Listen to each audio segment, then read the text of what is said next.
Hello again, everybody, and welcome to another edition of the Marquette Hoops Basketball Show with the great John Dodds. I'm Tom Pippins. We are proud to be with you again on My 24. Our producer is Jason Ruck, and we are brought to you by Moonlight Graham, Modern Dental Benefits. Moonlight Graham, Craig Caston and company, we are so grateful for them and grateful to have the opportunity you set up. Scott Kuykendall, Sports Information Director, basketball Marquette, and we get assistant coach Nevada Smith. Fascinating guy. Can't wait to get into him for the fans to listen. Sure. The players are going through individual skill sessions. We asked him about that, and then also asked him about the 2022 recruiting class of Sean Jones, Chase Ross, and Ben Gold. Without further ado, again brought to you by Moonlight Graham, Modern Dental Benefits. Moonlight Graham, here is Director of Player Development for Shaka Smart's Marquette team, Nevada Smith.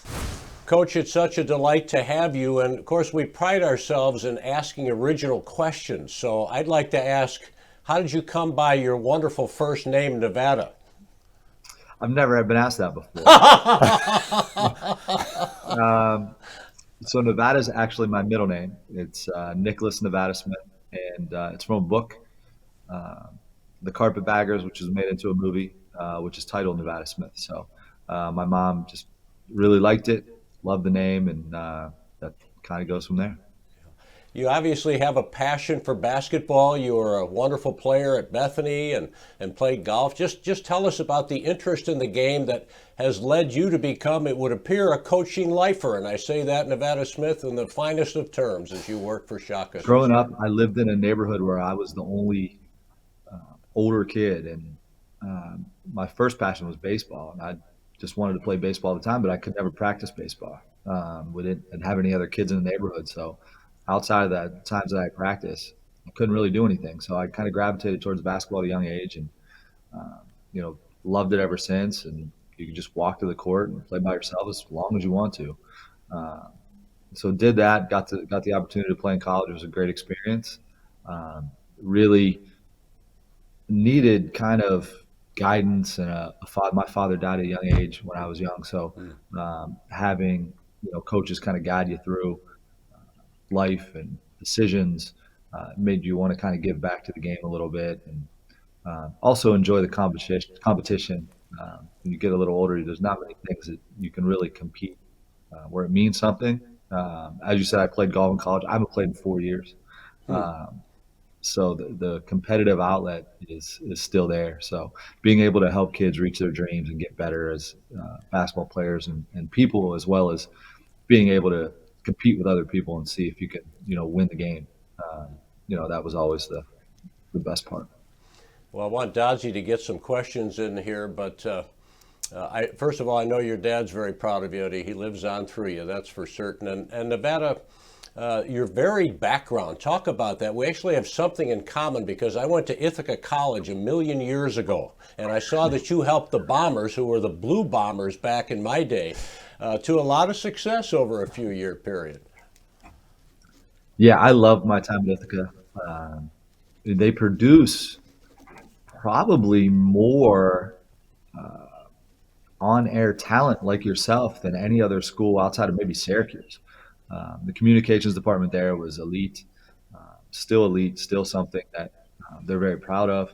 I'm still close with a lot of people that are there. I was, being there for 5 years, and I always say we had, the best 5-year stretch in the program's history when I was there. So we were doing something right. But we had really good players.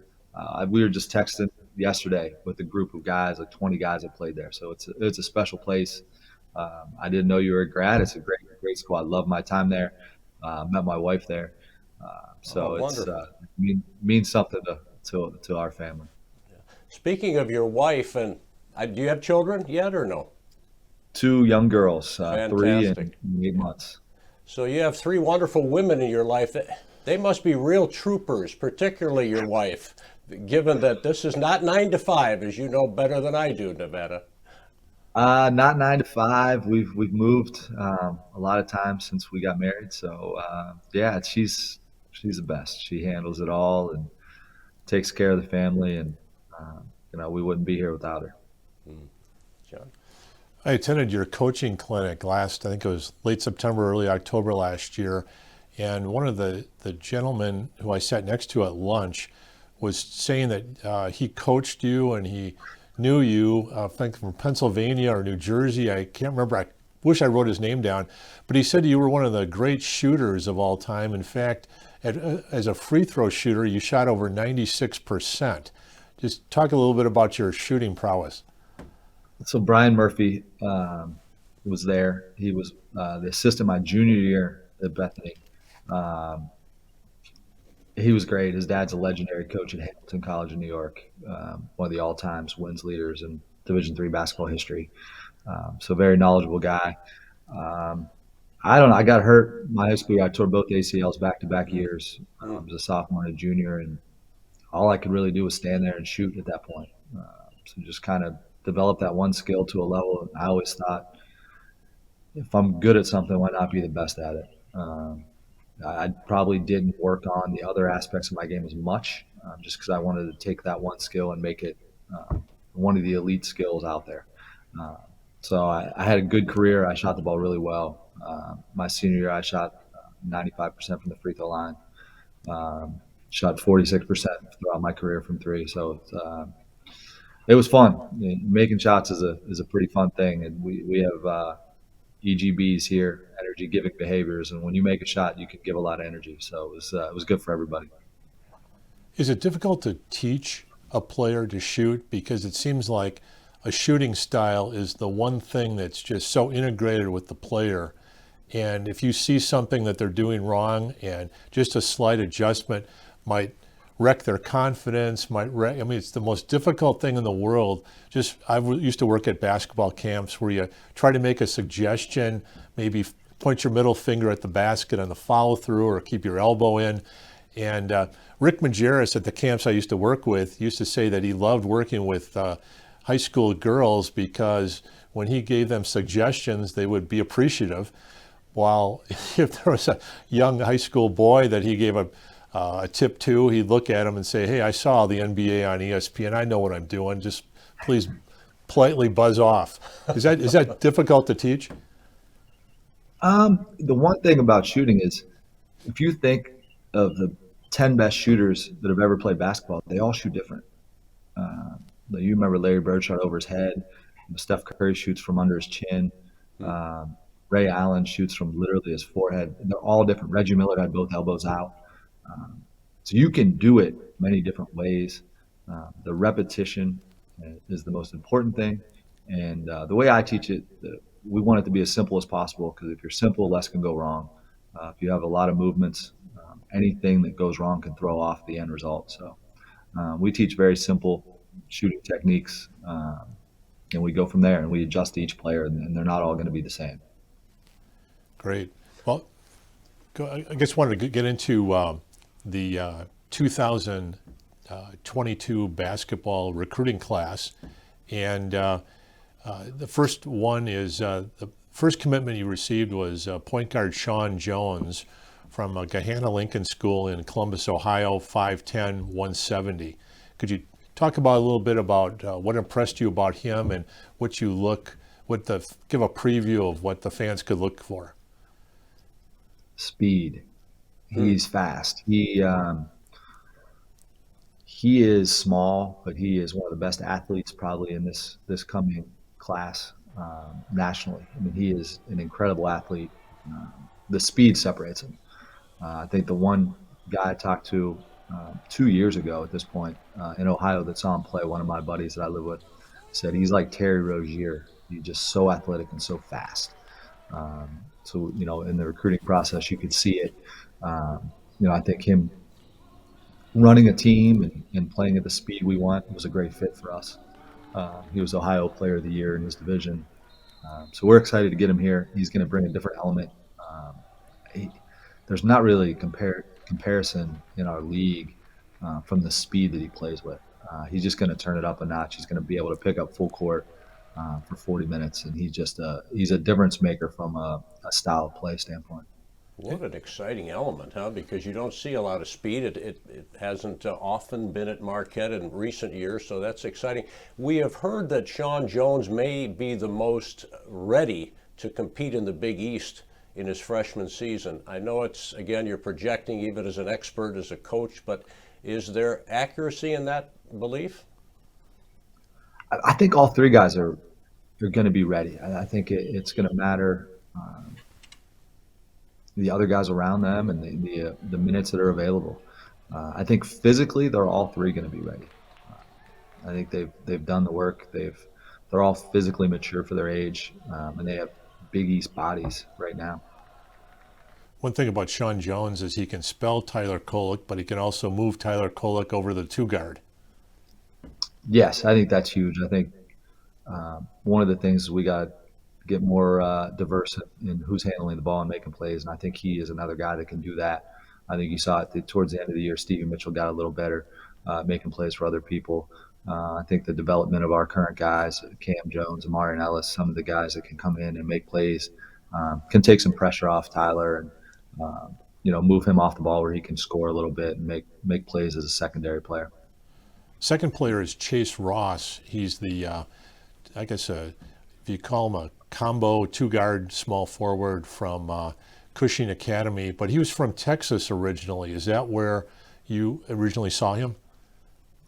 So Cody Hatt was the one that was the lead on him, and he had built a relationship through him. I think he knew of him in Texas, but built the relationship through Cushing, through his coach there. And he's an athlete.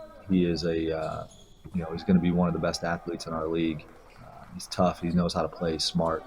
The things he can do are going to help right away. He's physically ready to play.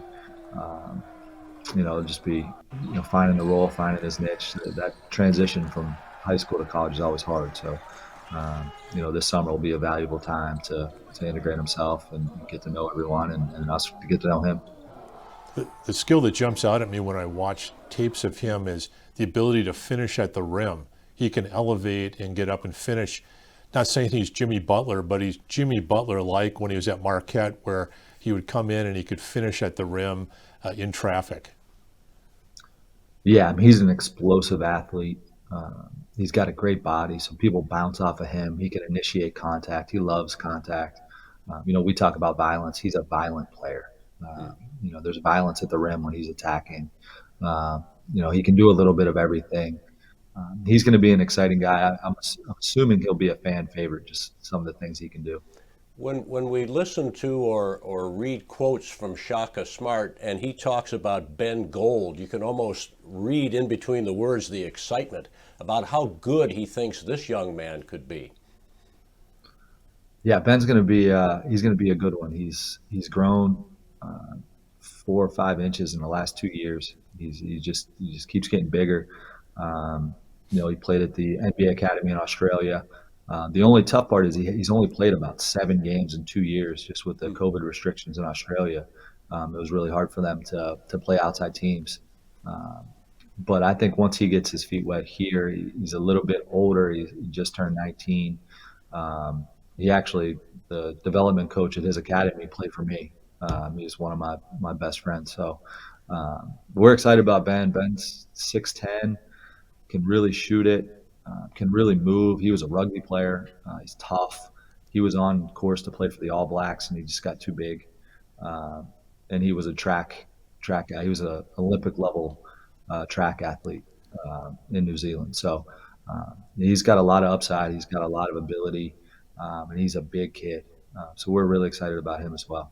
6'9" with a lot of skills then, huh? Because interesting, I didn't know anyway that he had grown so much in a relatively short period of time. That leads you to believe that before he grew, he had really honed some skills. So now you've got a pretty good all-around player, if I'm reading you right.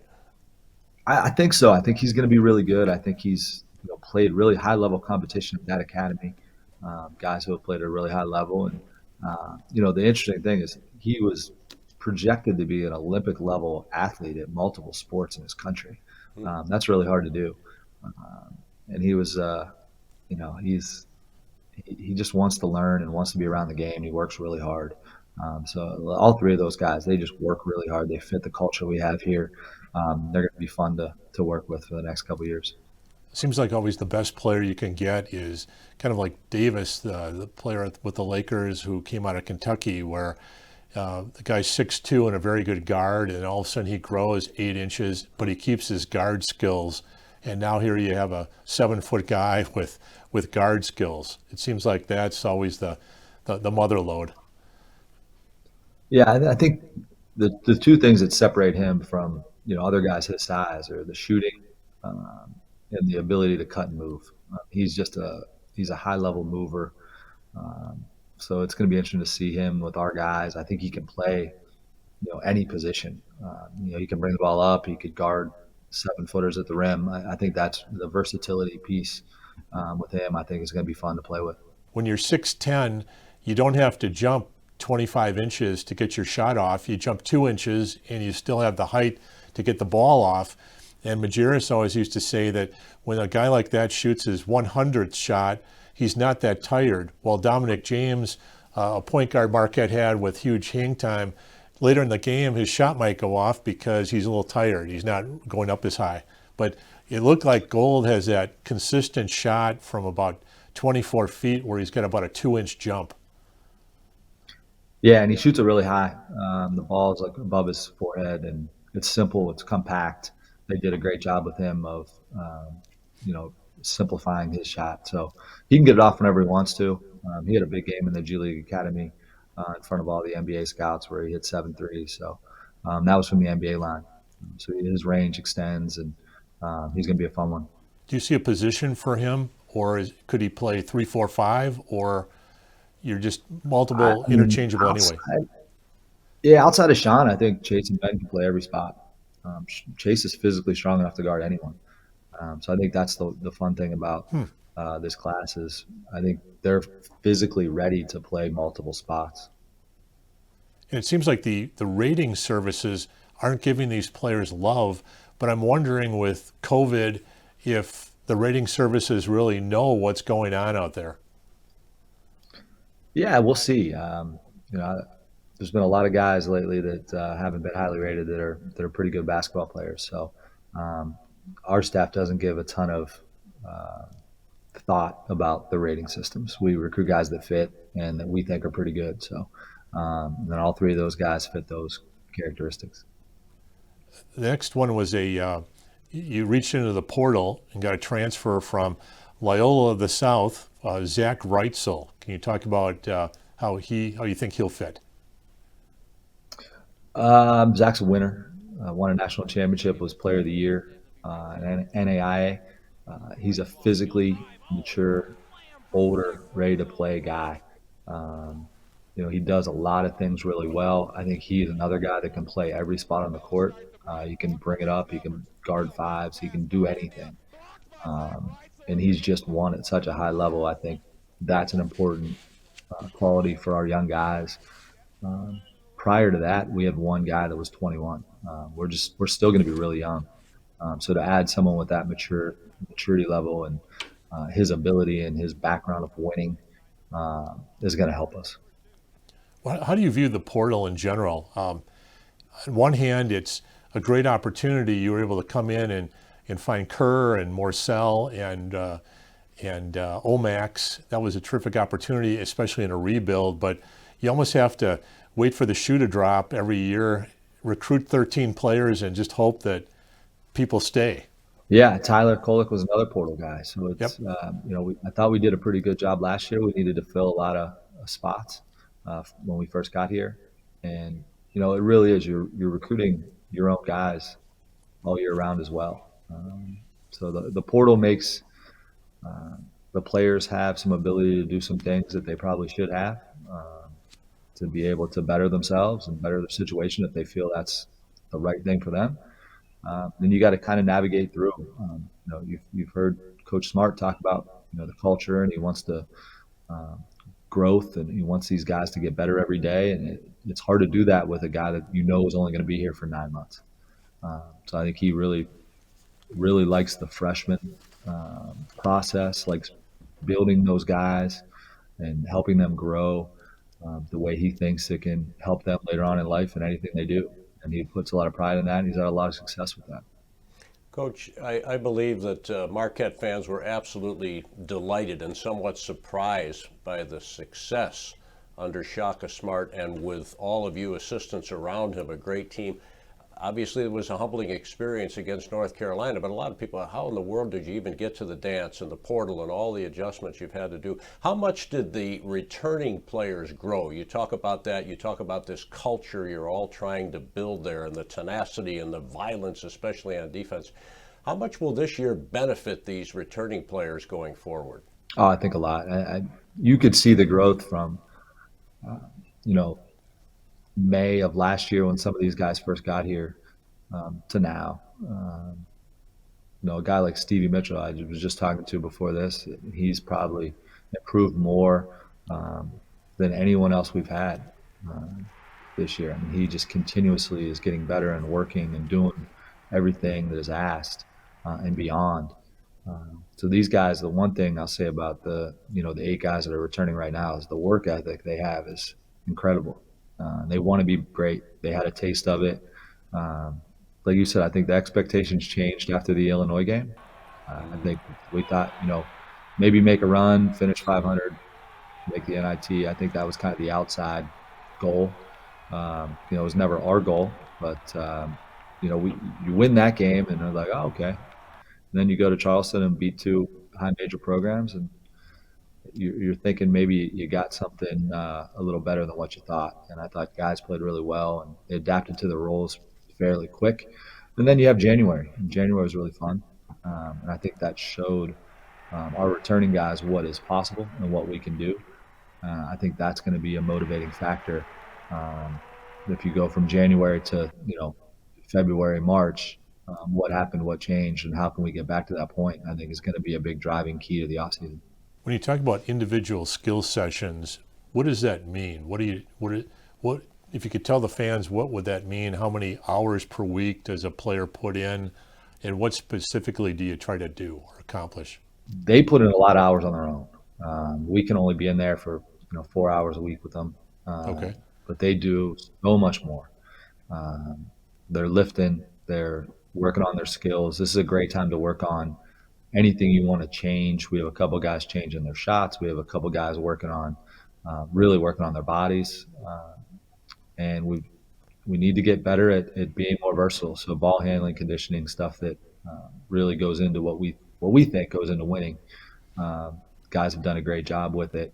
And everybody's different. Everyone's working on some different things. All 8 guys in the gym are doing something different every day to really improve their individual skill and better prepare themselves for competing for, minutes and ideally competing in games. Talk about these young men as more than just players. The relationships have to be so very important to you, but also very satisfying as you see yourself helping a young man grow on and off the hardwood. Yeah, I mean, I think that's what basketball is the relationships you build, the trust that you build. There's not many guys out there that want to listen to a guy they don't trust and doesn't feel that they have the best interest at heart for that person. So I think our relationships here are real. It's more important than anything. Making sure that they improve as young men is more important than basketball. The basketball piece they want to do, they understand, they've been doing it their whole lives. I think we can help them in every other area to get them to be successful men. That's what matters. Shaka Smart, he has talked about how he's excited about this staff, including yourself, that it could be the best one he's ever had. What is it like to work for the man? He's great. What you see is what he is every day. His energy level is terrific. Every day he wants to make the best out of you, of the people around you, and I love working for him. He brings the best out of everyone he's around every day, and he's a true leader. It struck me watching him in post-game press conferences and at his clinic and just on the sidelines. I've seen a lot of great Marquette coaches over the last 40 years, and he's a little bit different. He seems to be, and Homer mentioned this too, he seems to be a little bit more cerebral, and he seems to focus on a lot more about the team, the interactions with the team, people on the bench giving out a domino award or looking at keeping your body language positive, or just little things about caring about the team. And that's key, because over the years I've seen that sometimes people can waste away at the bench or feel like they're neglected. And in this era where you can get in the portal right away, that's an important skill to have, is to build the relationship. And I think he said that there were all strangers a year ago when everybody got in the room and nobody knew each other. So you did team bonding and team building events. Yeah, I mean, getting these guys to build the relationship within themselves, within that group, to know that each one of them really cares about the person next to them and will do anything they can to help the team win. He's the best I've ever been around with that. And that is the culture of making everybody else around you better. And he preaches it every day. He doesn't have a bad day, and he wants everyone else to be in that same boat of making sure you forget the last play, focus on the next most important thing, and be great in that next rep. It's been said that he obviously is a man of faith, but he's comfortable in his own skin, and I suppose that's a great gift, if you will, to have in this business where it's so high stakes. Coach, sportscasters, exports, we all lie. I have one more question for you, but we don't want to let you get away without talking about your boys' basketball day camp. Yeah, we have 3 camps this summer, and then a team camp. We have some great coaches and players that work. You get to be around our guys a little bit. You get to be around some ex-Marquette players, and you get a lot of fun and skill development. So I recommend anyone that's out there that wants their kids to have a great time this summer to come to a week of Marquette camp. Come to all 3 if you want, and really get better at basketball and have some fun. Should they call the office, or what should they? Yeah, if you go to our website, all of our camp information is on there. You can reach out, request more information, fill out a form. Anything you would need is right on the website at marquette.edu. Nevada Smith, and playing golf in college maybe can teach us a little bit on the links if we can get them out there, John. Hey, talk about your website and all that's great out there for you super Marquette fans. Sure. Our website, marquettehoops.com, the front page you can look at, we'll have recruiting articles regarding the 2022 team class as they develop. Sean Jones, Chase Ross, and Ben Gold. We'll also have some info on Zach Reichelt. Also, if you want to be kept abreast of future developments and the progress of the coaches, drop your email in that little widget right there and sign up for our newsletter, the marquettehoops.com newsletter. We're part of CBS Digital. I'm excited about this recruiting class and what you have as a winner also. For John Dodds, producer Jason Ruck, I'm Tom Pippins. This has been the Marquette Hoops Basketball Show, brought to you by Moonlight Graham, Modern Dental Benefits. Moonlight Graham. See you again, everybody. Go Marquette, and God bless.